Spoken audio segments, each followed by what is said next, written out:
بارك الله فيك. مهند صابر البيضاني من حلقة الشيخ محمد إبراهيم رحمه الله.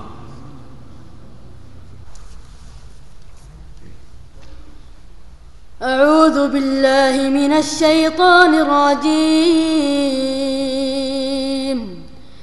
الذي جعل مع الله إلها آخر فألقياه في العذاب الشديد. قال قرينه ربنا ما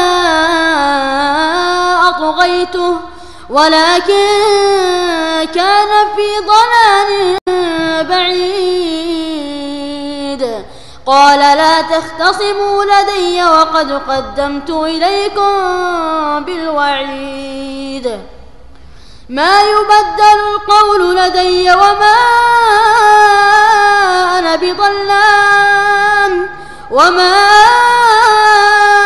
بظلام للعبيد. يوم نقول لجهنم هل امتلأت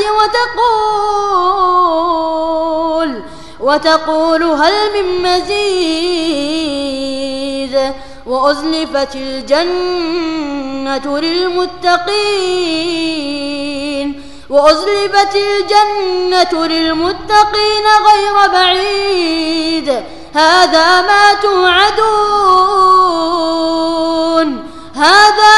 توعدون لكل أواب حفيظ. من خشي الرحمن بالغيب وجاء بقلب منيب. ادخلوها بسلام ذلك يوم الخلود.